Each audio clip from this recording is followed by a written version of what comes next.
দয়ালু, তিনি যে তোমারে কত ভালোবাসে তুমি জানোই না। আমি আমি আমাকে যত বেশি ভালোবাসি তার চেয়েও আমাকে বেশি ভালোবাসে কে?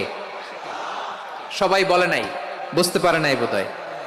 আমি আমাকে যত বেশি ভালোবাসি তার চেয়েও আমাকে বেশি ভালোবাসে কে? আমার মাতা পিতা আমাকে যত ভালোবাসে তার চেয়েও আমাকে বেশি ভালোবাসে কে? আমার প্রিয়তমা স্ত্রী আমাকে যত বেশি ভালোবাসে তার চেয়েও আমাকে বেশি ভালোবাসে কে? মুবাশশিরাম বিরহমাতিল্লাহ, তিনি আল্লাহর রহমতের সুসংবাদ দেন। আল্লাহর রহমতের শেষ নাই, আল্লাহর ভালোবাসার শেষ নাই।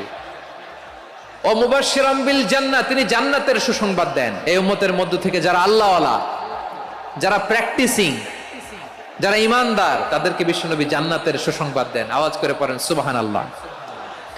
এজন্য রব্বুল আলামিন বিশ্বনবীর পরিচয় অন্য আয়াতে এভাবে তুলে ধরেন, ওয়ামা আরসালনাকা ইল্লা কাফাতান লিন্নাসি বাশীরাও ওয়া নাযীরা। নবী হে, আমি গোটা জগৎবাসীর জন্য আপনাকে সুসংবাদদাতা এবং সতর্ককারী করে জমিনে প্রেরণ করেছি। মুবাশশিরাম বিল জান্নাহ, তিনি জান্নাতের সুসংবাদ দেন, তিনি আশা জাগান। নবীর কথা শুনলে মানুষ বুকে আশা ফিরে পায়। আমার নবী কাউকে হতাশ করেন না। হতাশা বিশ্বনবীর ডিকশনারিতে নাই। তিনি মানুষকে আশাবাদী করে তোলেন। বিশ্বনবীর কথা শুনলে মানুষের হৃদয় নরম হয়, তারা আশা ফিরে পায়।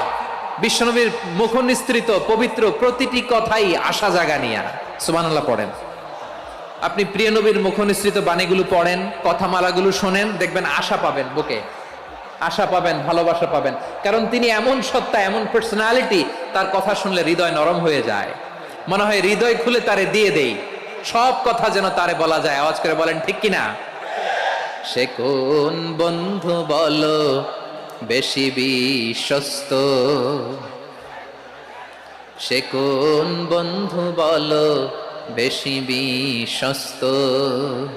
কার কাছে মন খুলে দেয়া যায়, কার কাছে সব কথা বলা যায়, হওয়া যায় বেশি আশ্বস্ত।